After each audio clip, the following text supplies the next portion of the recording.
जय Gurudev Datta. Welcome to Om Datta channel. Thank you very much for watching these videos. जय गुरुदेव दत्ता। श्लोकम शुक्लांबरधरं वंदे विष्णुं शशिवर्णं चतुर्भुजं प्रसन्नवदनं ध्यायेत् सर्वविघ्नोपशान्तये। अगजानन पद्मार्कं गजाननमहर्निशम् अनेकदन्तम् एकदन्तमुपास्महे। गुरु प्रार्थना। गुरुर्ब्रह्मा गुरुर्विष्णु गुरुदेवो महेश्वरा गुरु साक्षात् परब्रह्मा तस्मै श्री गुरवे नमः। गुरवे सर्वलोकानां विजये भवरोगिणां निधये सर्वविद्यानां दक्षिणमूर्तये नमः। ఇంతకుముందు నేను గురుచరిత్ర పారాయణం చేసినప్పుడే మీకు ఇన్ఫర్మేషన్ ఇచ్చానండి. ప్రతి రోజు అధ్యాయపూర్వకంగా గురుచరిత్ర ఎవరైతే పారాయణం చేయాలనుకుంటారో వారు ఖచ్చితంగా జనరల్ శ్లోకం, గురు ప్రార్థన, శ్రీ గురు దత్తాత్రేయ అష్టోత్తర శతనామావళి చదివిన తర్వాతనే పారాయణం మొదలు పెట్టాలండి. నాకు తెలిసిన విషయం అంటే మీరు కూడా పాటించండి. దత్తార్పణ. జయ గురు దత్త. श्री दत्तात्रेय अष्टोत्तर शतनामावली। ओम अनुसूय सुताय नमः।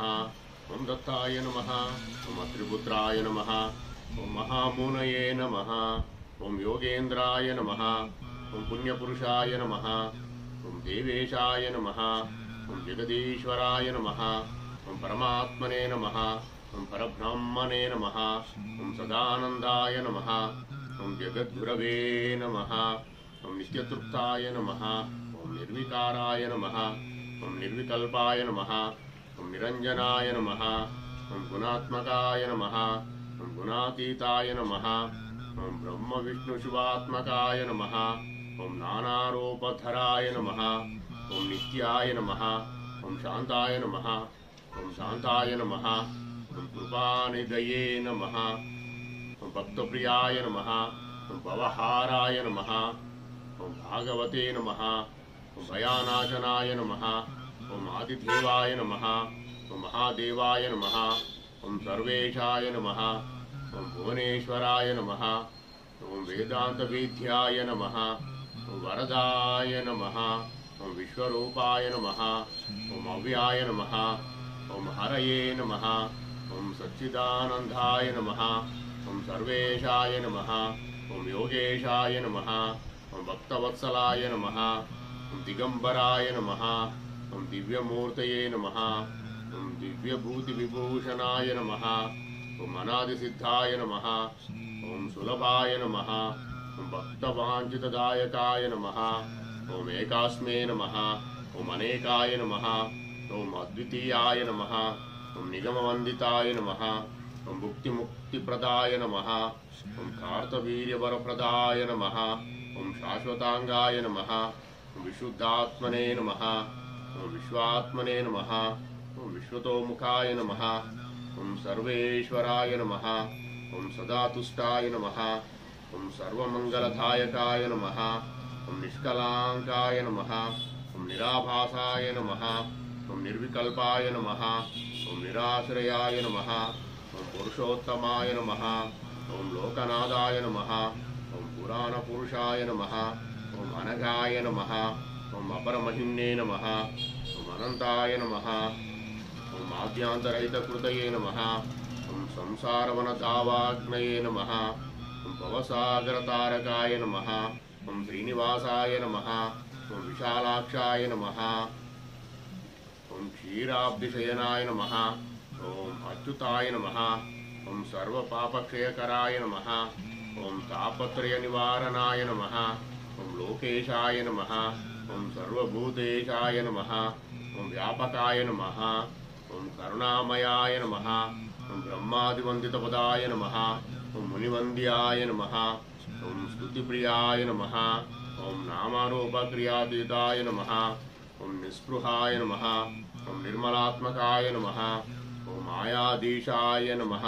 ఓం మహాత్మనే నమః. ఓం మహాదేవాయ నమః. ఓం మహేశ్వరాయ నమః. ఓం వ్యాఘ్రచర్మాంబరధరాయ నమః. ఓం నాగకుండలభూషణాయ నమః. ఓం సర్వలక్షణసంపూర్ణాయ నమః. ఓం సర్వసిద్ధిప్రదాయకాయ నమః. ఓం సర్వజ్ఞాయ నమః. ఓం కరుణాసింధవే నమః. ఓం సర్పహారాయ నమః. ఓం సదాశివాయ నమః. ఓం సహ్యద్రివాసాయ నమః. ఓం సర్వాత్మనే నమః. ఓం భోగంధవిమోచనాయ నమః. ఓం విశ్వంబరాయ నమః. ఓం విశ్వనాథాయ నమః. ఓం జగన్నాథాయ నమః. ఓం జగత్ప్రభవే నమః. ఓం ద్రాం శ్రీ దత్తాత్రేయాయ నమః. ఇతి శ్రీ దత్తాత్రేయ స్తోత్రశతనామావళిః. జై గురుదేవ దత్త. జై గురుదేవ దత్త. శ్రీ గురుచరిత్ర పారాయణం 25వ అధ్యాయం 25వ రోజు. జై గురుదత్త. కర్మకాండము. ఒక యావన రాజు వేదములను బ్రాహ్మణులను నిందించుట. ధనాశతో ఇరువురు దుష్ట విప్రులు యావనరాజు ముందు వేదములు పఠించి సత్కారము పొందుట. మదోన్మత్తులైన వారు ఉభయులు త్రివిక్రమ భారతిని చేరి తమతో శాస్త్రార్థము చేయమని నిర్బంధించుట. త్రివిక్రమముని నచ్చజెప్పి వారిని శ్రీ గురునాథుల వద్దకు చేర్చుట. ఆ దుష్ట బ్రాహ్మణుల ఆత్మస్థుతిని శ్రీ గురుమూర్తి నీరసించుట. శ్రీ గణేశాయ నమః. శ్రీ సరస్వత్యే నమః. శ్రీ గురుభ్యో నమః. శ్రీపాద శ్రీవల్లభ శ్రీ నృసింహ సరస్వతి శ్రీ గురు దత్తాత్రేయాయ నమః. సిద్ధయోగీశ్వర నీకు జయం జయము. అత్యంత కృపతో మీరు నాకు చక్కని పరమార్థం బోధించితిరి. మీరే నన్ను తరింపజేయగలవారని నా అంతఃకరణమునందు నిర్ధారణమగుచుండెను. మునీశ్వర కృపామూర్తి అయిన సర్వేశ్వరుడే శ్రీ నృసింహ సరస్వతి ఆ భక్తజనులను ఉద్ధరించుటకై ఈ లోకమును అవతరించిరి. అయితే అజ్ఞానులకు వారు మానవ మాతృలుగానే కనిపించెదరు. కానీ జ్ఞానులకు మాత్రం వారు సాక్షాత్తు పరమేశ్వర స్వరూపంగానే గోచరించెదరని నాకు విదితమయ్యను. మహాత్మా శ్రీ గురుమూర్తి త్రివిక్రమ భారతికి విశ్వరూప సందర్శనం చేయించి అతని అహంకారం నశింపచేసెను. తద్వారా ఆయనను తరింపచేసిన వైనమును తమరు వివరించితిరి. అట్టి దివ్యమైన కథను విని నేను కృతార్థుడనైతిని. అనంతరం జరిగిన కథ ఏమిటో తాము వివరించి చెప్పగలరని నామధారకుడు ప్రార్థించెను. అంతటా సిద్ధమునిందుడు ఎంతయో సంతసించి నామధారకునితో ఇట్లు చెప్పదొడిగెను. కుమారా, అత్యంత గహనమైన గురునాథుని లీలలు అపారములు. వారి లీలలు ఎంత వారికైనను అగామ్యములు. వాటిని వివరించి చెప్పుటకు ఎవరి తరము? ఒకవేళ గురుమహిమను విస్తరించి చెప్పువలనన్నచో బహుకాలము వ్యతీతమగును. కథాగమనమును అపరిమితముగా విస్తరించిపోవును. అందుచే నామధారక నీ గురుభక్తికి మెచ్చితిని. నీ జిజ్ఞాస బహు గొప్పది. నా శక్తి కొలదిగా గురుచరిత్రను వివరించి చెప్పుటకు ప్రయత్నించదను. సావధాన చిత్తంతో వినవలైను.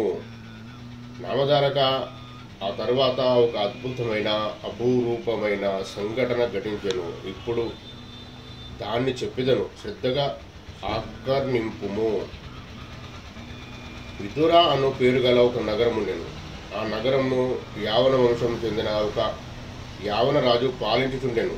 అతడు మహాక్రూరుడు, బ్రాహ్మణ ద్వేషి. అతడు ఎల్లప్పుడూ జీవహింసను చేయుచుండెను.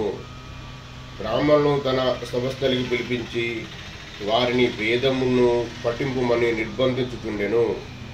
వారితో వ్యర్థమైన వాద వివాదములు చేయుచుండెను.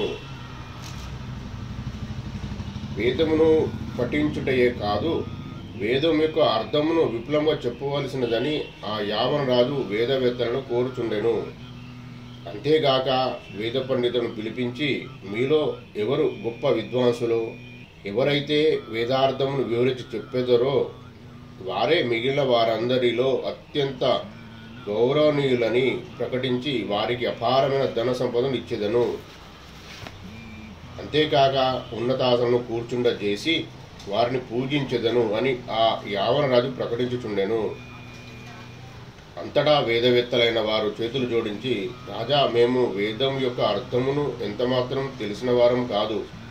మేము మతిహీనులము, అజ్ఞానులము, మాకు వేదార్థము తెలియదు అని వినయంతో చెప్పి రాజ్యసభ నుండి నిష్క్రమించేటివారు.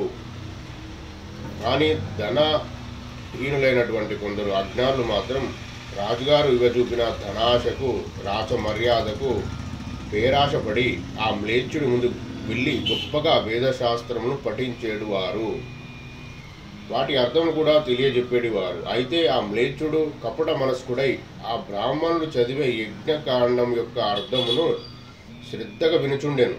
పిదపాతడు ఇట్లు అనుచుండెను, బ్రాహ్మణులు యజ్ఞము చేయనప్పుడు పశువధ చేసేదరు, కానీ మ్లేచ్చులైన వారు పశువధ చేయుచున్నారని మీరు అధములని మమ్ములను నిందించుచుండిరి. ఇది ఏమి చోద్యము అని వేదమును పఠించి దాని అర్థం వివరించిన బ్రాహ్మణులను అనేక విధములుగా అతడు నిందించుచుండెను.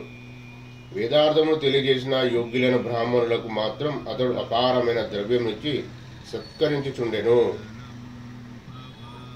ఈ విధంగా యావనరాజు వేదమును చదివి వేదార్థమును వివరించిన వారికి అపారమైన ద్రవ్యమును ఇచ్చుచున్నాడని విషయము దేశ విదేశములకు ప్రాకిపోయాను. యావనరాజు ప్రకటించిన వార్తను తెలిసిన కొందరు వేద విద్వాంసులు ద్రవ్యాభిలాషతో దేశ విదేశం నుండి తండోపతండాలుగా వచ్చి అతని ఎదుట పవిత్రమైన వేదమును పఠించి అతని ద్వారా బహుద్రవ్యమును బహుమానంగా స్వీకరించుచుండిరి. ఎవరైతే మదోన్మత్తులై ద్రవ్యాశతో దురాచపరులై వేదమును దుర్వినియోగపరచుదరో వారు కలిపురుషునికి సమీప బంధువులయ్యేదరు.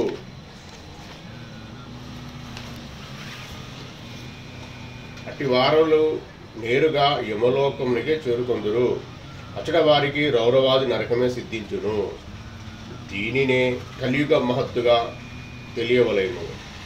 ఇట్లు జరుగుతుండగా ఒకనాడు మందభాగ్యులైన ఇద్దరు బ్రాహ్మణులు వచ్చి యావనరాజును కలిసి ఇట్లు పలికిరి, తమకు సమస్త వేదశాస్త్రములు బహు చక్కగా తెలియనని, తాము 3 వేదములను చక్కగా పఠించగలమని, వాటి అర్థమును కూడా తెలియజెప్పగలమని రాజుగారి ముందు తమ కీర్తిని తామే ఆత్మ ప్రశంసగా ప్రకటించుకొనిరి.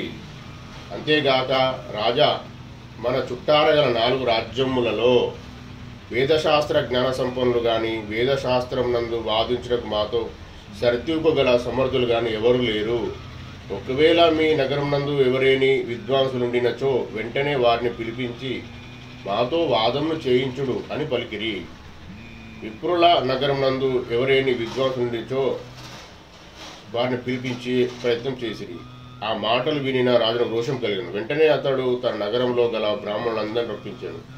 వారందరిని ఉద్దేశించి యావనరాజు ఇట్లు ప్రకటించెను, అయ్యా, మీలో ఎవరేని దూరదేశం నుండి విచ్చేసిన ఈ 2 పండితులతో వేదశాస్త్రము గురించి వాద వివాదము సలిపి ఎవరైతే వీరిని ఓడించెదరో అట్టి వారికి అపారమైన ధనమును అమూల్యమైన బహుమానం ఇచ్చి సత్కరించదని ప్రకటించెను. ఆ బ్రాహ్మణ పండితులు యావనరాజుతో ఇట్లు పలికిరి, రాజా, అంతటి యోగ్యత ఎవరికి ఉన్నది? వారిని ఎవరు పరాభవించగలరు?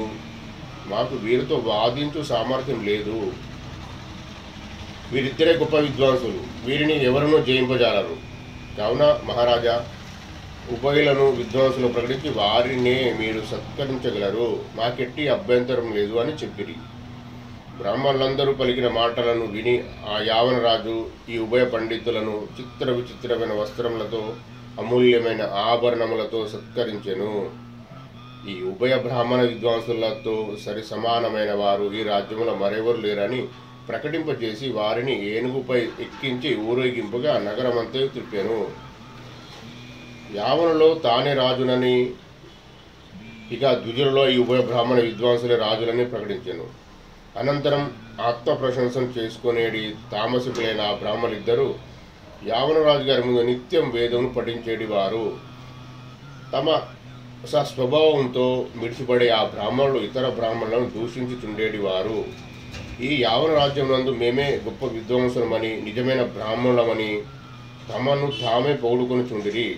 ఇట్లు కొంతకాలం గడిచిన పిదట ఒక దినమున మదాంధులైన ఆ బ్రాహ్మణులు యావన రాజును సమీపించి వారితో ఇట్లు విన్నవించిరి. మహారాజా, మాతో వాదించగల వారెవ్వరూ ఈ దేశంలో లేనందున మాకేమీ తోచుటలేదు. మేము నేర్చుకున్న విద్య అంతయు నిరర్ధకమైపోచున్నది. వేదశాస్త్రం గురించి వాద వివాదములు చేయవలనను ఉత్కంఠతో మా మనసులు ఉబలాటపడుచున్నవి. కావున మీరు అనుమతించిన ఎడల మేమే స్వయంగా మీ రాజ్యం నందు పర్యటించి విద్వాంసులతో శాస్త్రవాదం సలిపిదము. వాదించలేని వారి నుండి జయపత్రాలను వ్రాయించి తీసుకుని వచ్చేదము అని చెప్పిరి. అందుకు రాజు వారితో ఇట్లనను, చాలా సంతోషం. మీరు వెంటనే మా రాజ్యంలో తిరిగి బ్రాహ్మణులను పరాభవించుడు. అందుకు నేను బహుమతి ఇచ్చుచుంటిని అని రాజు చెప్పిన వెంటనే తామస ప్రవృత్తి కలిగిన బ్రాహ్మణులు ఇరువురు యావన రాజు ఆజ్ఞతో బయలుదేరి ప్రతి గ్రామమును వెళ్లి అక్కడ గల బ్రాహ్మణులను కలిసి తమతో వేదశాస్త్రముల గురించి వాదించమని కోరుతూ పర్యటించుచుండిరి. ప్రతి గ్రామమును పర్యటించుతూ తమతో వాదించగల శక్తి లేని వారి చేత జయపత్రములను వారు వ్రాయించుకొని వాటిని భద్రపరుచుకొనుచూ తిరుగుచుండిరి. ఈ విధముగా ప్రతిరోజు ప్రతి వారి వద్దకు జయపత్రం స్వీకరించి క్రమక్రమంగా పర్యటించుచు దక్షిణ దేశమున ప్రవేశించిరి. 3 వేదములను అధ్యయనం చేసినట్టు అనేక శాస్త్రములందు గొప్ప పాండిత్యం కలిగి ఉన్నట్టి త్రివిక్రమ భారతి నివసించుచున్న భీమా నది తీరమున గల కుమాసి అనే గ్రామమునకు వారు చేరుకొనిరి. త్రివిక్రమ భారత ముని వద్దకు చేరుకొని వారిట్లో పలికిరి, నేను త్రివేదిని అని మీరు అనిపించుకొనుచుంటిరి. శాస్త్రార్థమునందు మహా విద్వాంసులమని ప్రకటించుకుంటురి కదా. కావున ఇప్పుడు మాతో మీరు వాదం చేయుడు లేదా జయపత్రములను వ్రాసి ఇవ్వవలెను అని పలికిరి. ఆ బ్రాహ్మణుల మాటలు విని త్రివిక్రముని ఇట్లనను, నాయన, మాకు 3 వేదములు కాదు కదా, కనీసం ఒక్క వేదమైనా తెలియదు. ఒకవేళ మాకు వేదశాస్త్రంలో బాగా తెలిసిన మాట నిజమైనచో మేము ఈ అరణ్యంలో ఎందుకు ఉండదుము? రాజులందరూ మాకు వందనం చేసేడు వారు కదా. మీ వలన మేము కూడా సకల సౌఖ్యంలో అనుభవించేడు వారము కదా. మాకేం తెలియదు. కావుననే మేమీ అడవిలో నివసించుంటిమి. అందులోనూ నేను సన్యాసిని. మేము భిక్ష చేసుకుని జీవించేడు తాపసికులము. మీతో మేము సమానులం కాము. ఓడినను గెలిచినను మేము అందులకు గర్వించము. మీ వంటి మహా విద్వాంసులు మాతో ఏమని వాదించెదరు? మీతో సమానులు ఎవరు లేరు. మీతో వాదించి ఓడిపోయినను గెలిచినను కూడా మాకేమి లాభము? మాకు జయాపజయములతో కానీ మాన అవమానాలతో కానీ ఎట్టి సంబంధం లేదు. శ్లోకం. యోగస్థః కురు కార్వాణి సంగః త్యాక్త్వా ధనుంజయ సిద్ధ్యో నమో భూత్వా సమత్వం యోగ ఉచ్యతే. ధనుంజయ, ముందుగా కర్మలయందు ఆసక్తిని త్యాజింపుము. సిద్ధి అసిద్ధులు అనగా చేసిన కర్మలు ఫలించినను ఫలించకపోయినను సమబుద్ధిని కలిగి ఉండుము. ఈ విధముగా కర్తవ్య కర్మలను ఆచరింపుము. ఇట్టి సమత్వ భావమునే యోగమని అందురు అని చెప్పెను. ఆ ముని మాటలను విని ఆ బ్రాహ్మణులకు మరింత గర్వము హెచ్చి క్రోధంతో ఇట్లు పలికిరి, మేము దేశములన్నీ తిరిగితిమి. మాతో ఎవరునూ శాస్త్రవాదం చేయలేకపోయిరి. ఈ భూమండమున మాతో పాటు వాదించగల వారెవరా అని దేశమును పర్యటించుచు వచ్చితిమి. మాకు సాటిగల వారెవరునూ లభించుటలేదు. మాతో ఎవరునూ వాదించలేకపోయిరి. అందరూ మాకు జయపత్రం రాసి ఇచ్చిరి. వీటన్నింటినీ పరిశీలించి మీ మనసులో ఏమాత్రం అభిమానం ఉన్నను మాతో వాదించలేకపోయిన ఎడల ఇదే విధంగా మీరు కూడా మాకు జయపత్రం ఇవ్వవలెనని చెప్పి తమ వద్ద గల లెక్కలేని జయపత్రము వారికి చూపించిరి. ఆ త్రివిక్రమ ముని బ్రాహ్మణులతో అత్యంత వినయపూర్వకంగా ఎన్నో విధములుగా నచ్చచెప్పాను. కానీ ఎంత చెప్పినను వినిపించుకొనకుండా ఆ మధాంధులైన బ్రాహ్మణులు తమకు తప్పనిసరిగా జయపత్రం రాసి ఇవ్వవలసినదనని పట్టుపట్టిరి. అంతటా త్రివిక్రమముని తన మనసులో ఇట్లు తలపోసెను, ఈ తామస బ్రాహ్మణులను శిక్షించడం కొరకు గాన్గాపురమునకు తీసుకుని వెళ్ళేదము. వీరు వీరుభయులు అహంకారంతో విర్రవీగుచు మదాంధులై ఎందరో బ్రాహ్మణులను ధిక్కరించుచుండిరి కదా. దీనికే దేని ఒక మంచి ఉపాయంను ఆలోచించవలనని యోచించెను. అంతటా త్రివిక్రమ భారతి ఆ బ్రాహ్మణులతో, నాయన, మనం గానగాపురంకు వెళ్ళేదము. అచ్చట మా గురువుగారు ఉన్నారు. వారి ముందు మీకు జయపత్రం రాసిచ్చేదను. మా గురుమూర్తి మీ మనసులో గల అభిమానమును శాంతింపచేయును అని పలికెను. ఆ విధంగా యుక్తియుక్తంగా పలికి త్రివిక్రమ మహాముని ఆ ఉభయులను వెంట తీసుకొని గానగాపురమునకు బయలుదేరెను.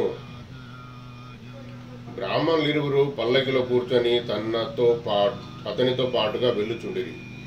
మూడులు ఆజ్ఞాలు అయిన ఆ బ్రాహ్మణులు సన్యాసిని నేలపై నడిపించుచు తాము పల్లకిలో కూర్చొని విర్రవీగుతూ వెళ్ళుచున్నందువల్ల అల్పాయుష్కులైరి. వారి ఆయువు క్షీణించెను. ఈ లోకమునందు అత్యంత ఆహ్లాదపూర్వకమైన రమ్యస్థానముకు గానగాపురం నందు శ్రీ నృసింహ సరస్వతి స్వామివారు కొలువుదీరి ఉండిరి. శ్రీ గురువర్యులు నివసించున్న ప్రదేశమునకు వారు చేరుకునిరి. త్రివిక్రమ భారతి శ్రీ గురుమూర్తికి అత్యంత వినమ్రుడై నమస్కరించి సభక్తికముగా ఇట్లు విన్నవించెను. వ్యోమకేశ, కృపామూర్తి, భక్తవత్సల, పరమపురుష, జగద్గురు, మీకు జయము జయము.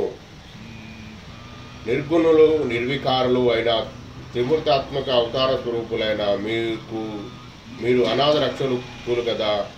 మీ చరణాబ్జములను ఆశ్రయించిన వారిని కృపామూర్తులై మీరు వెంటనే వారిని సంసార సాగరం నుండి తరింపజేయుదురు. గురుదేవ, మిమ్మల్ని తెలుసుకునలేని అజ్ఞానుల గతి అధోగతియే అని అతడు పలుకుచున్నప్పుడు అతని కంఠము రుద్ధమయ్యను, గాత్రం పులకించిపోయెను, నేత్రం నుండి ఆనంద భాషను కురియసాగాను.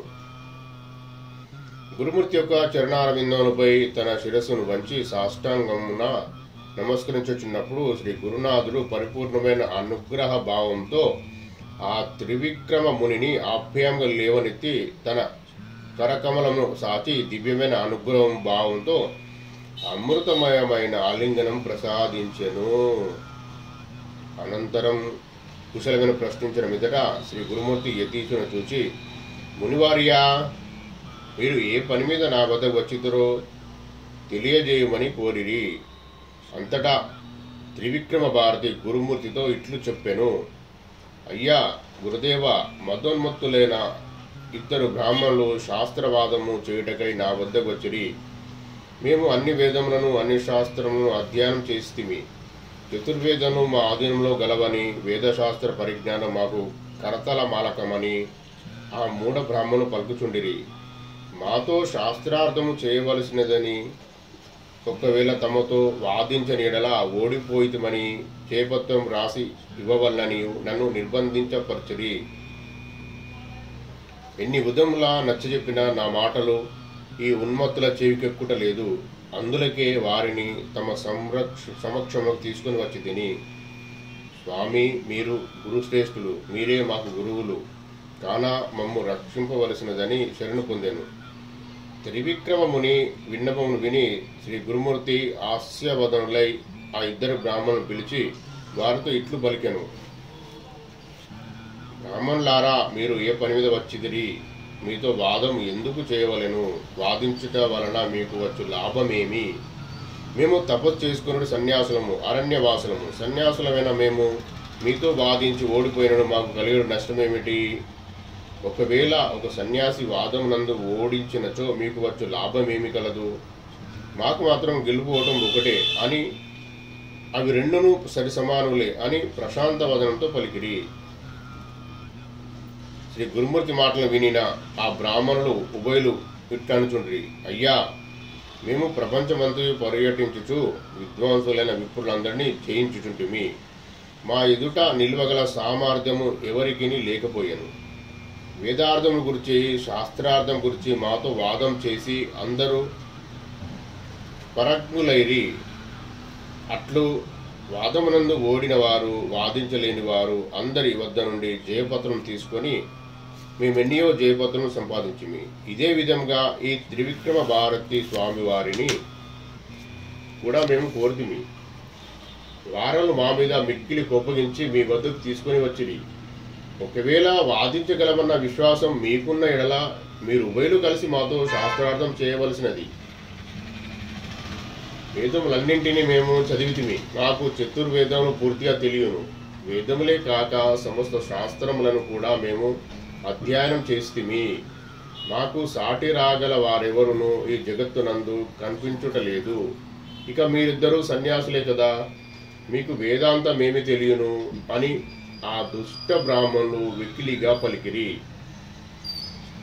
వారి మాటలు విని శ్రీ గురునాథుడు వారితో ఇట్లనెను, ఓ బ్రాహ్మణులారా, మేము గొప్ప విద్వాంసులమను గర్వంతో మీరు విడిసిపడుచుంటిరి.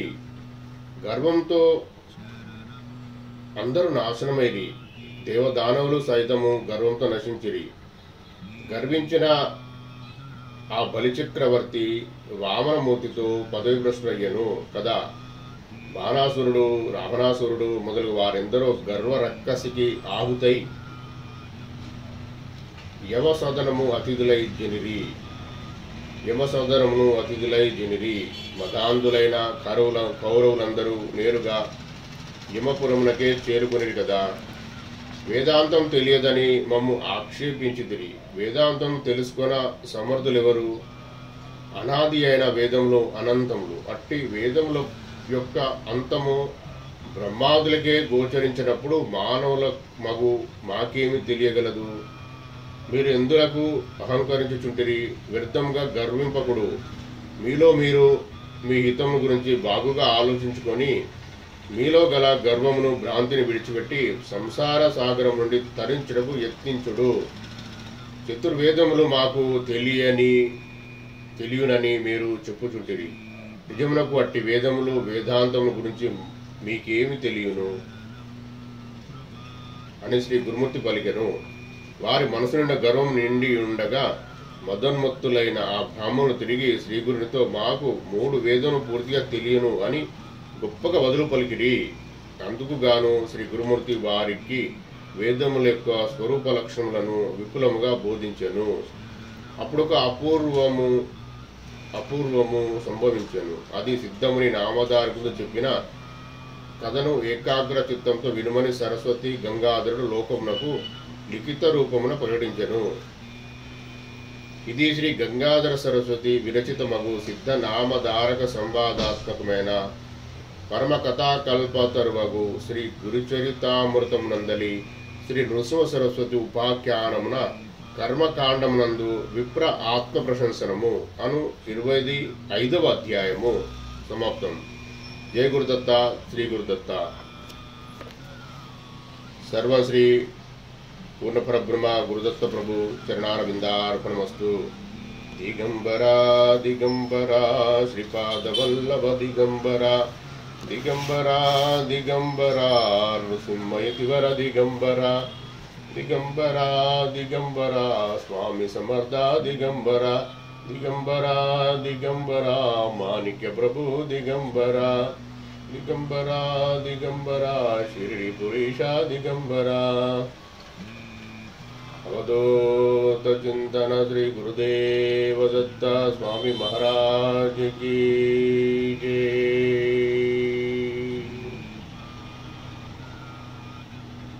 जय गुरुदेव दत्त.